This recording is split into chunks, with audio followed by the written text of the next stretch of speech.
नमस्कार, मी पंजाब डक. मी माझ्या शेतामध्ये आणि आणखी थोडं ढगाळ वातावरण राहणार आहे. पश्चिम महाराष्ट्रात आणि उत्तर महाराष्ट्रात जरा जास्त ढगाळ वातावरण राहणार आहे. पाऊस काय येणार नाही, त्याच्यामुळे काही चिंता करायची गरज नाही. ह्या ढगाळ वातावरणामध्ये गारवा असतो, म्हणजे गार जास्त प्रमाण असतं, म्हणजे गारवा जास्त लागतो. दिवसा देखील थंडी लागते, म्हणून पाऊस काय येणार नाही, म्हणून हा अंदाज लक्षात यायचा. सांगायचं झालं तर राज्यामध्ये 30 डिसेंबर पर्यंत कसलाही राज्यात पाऊस नाही, काय नाही. थंडीची तीव्र लाट राहणार आहे. मात्र 99 वर्ष 2026 1 जानेवारीला मात्र या ढगाळ वातावरण राहणार आहे, म्हणून हा अंदाज लक्षात यायचा. ह्या ढगाळ वातावरणामुळं टरबूजवाले, वेलवर्गीयवाले आणि ऊस उगवण्यासाठी खूप म्हणजे चांगला अंदाज आहे.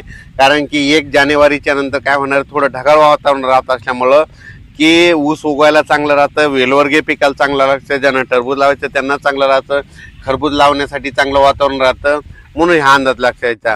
आभाळ जरी राहिलं तर त्याच्यामध्ये देखील मध्ये थंडी राहणार आहे, म्हणून हा अंदाज लक्षात यायचा.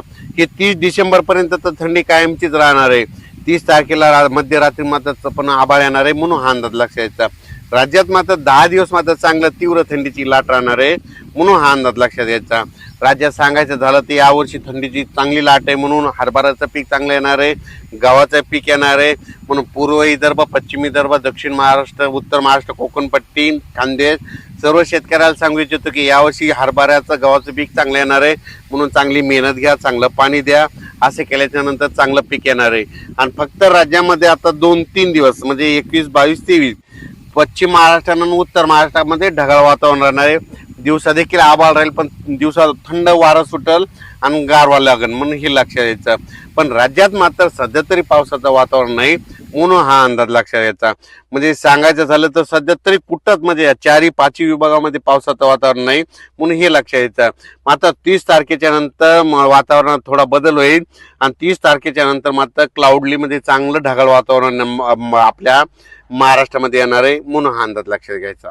डक साहेब, ढगाळ वातावरण असताना थंडीचा जोर राहणार आहे का नाही? ढगाळ वातावरण जरी असलं ना, हिवाळ्यामध्ये त्याच्यामध्ये असतं गारपाना असतो. म्हणजे हे काय असतं, हे थंड आभाळ काय असतं, याच्यामध्ये गारवापणा जास्त असतं, म्हणजे हे गारपिटीचं वातावरण तयार असतं.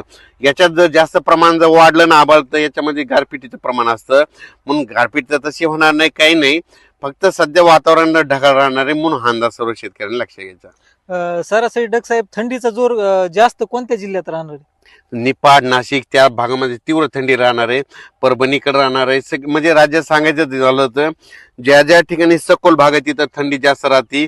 उंच ठिकाणी जिथं हलकी जमीन आहे तिथं थंडी मात्र कमी राहते, म्हणून हे लक्षात घ्यायचं. थंडीचा जोर सरासरी किती टक्केवारीमध्ये आता सध्या? आता थंडी जवळपास सांगायचं झालं तर 20 जानेवारी पर्यंत, म्हणजे 20 जानेवारी 2026 पर्यंत महाराष्ट्रात चांगली थंडी राहणार आहे, म्हणून हे लक्षात घ्यायचं. ह्या थंडीमुळे सगळे पिकं चांगले जोरदार येणार आहे, म्हणून हे देखील सर्व शेतकऱ्यांनी अंदाज लक्षात घ्यायचा.